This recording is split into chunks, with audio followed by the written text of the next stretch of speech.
din yun.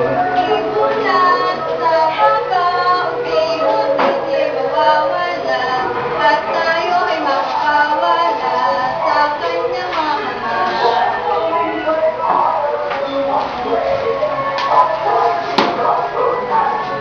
Layo naman ang busa. Layo ni Daisy ka. Tayo ay mapagbigyan, gawin ito para sa bayan, kayang-kaya natin.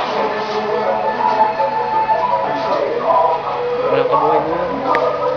Bakit ang mga slippers mo? Para kang baka. Di ba tanggalin yung higa dyan? Gamitin ang ating ganda upang mautakan natin sila, upang tayo ay mapahalaga.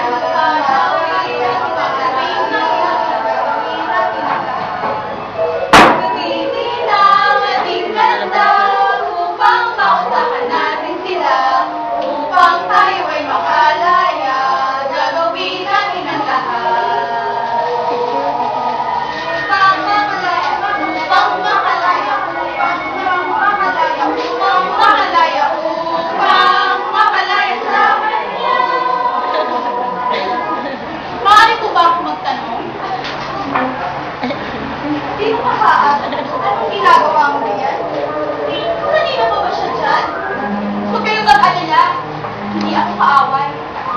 Ang totoo nga niyan eh. Tinatakbuhan ko si Senyora Matisse. Bakit sa galit? Nais niya raw kasi na maging pinakamagandang sila. Totoong lumain. Talaga? Bakit naman? Dahil sa pera? Hindi. Yun nga. Gusto niya maging pinakamaganda. Aba, hindi na pala yaman ng pera ang gusto niya. Pati na rin ang kagandahan. Totoo namang maganda ang Senyora.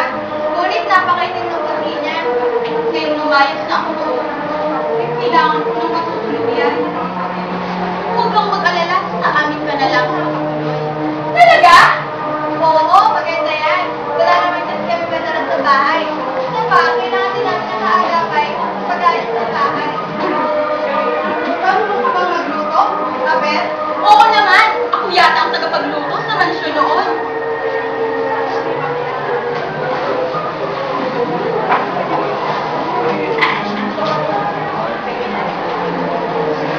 Naku, magabi na pala. Ang mabuti pa, sumama ka na ngayon sa amin. Magabi na pala. Naku, maraming salamat. Uy! Wala kayong Umaharang yung mukha mo sa camera.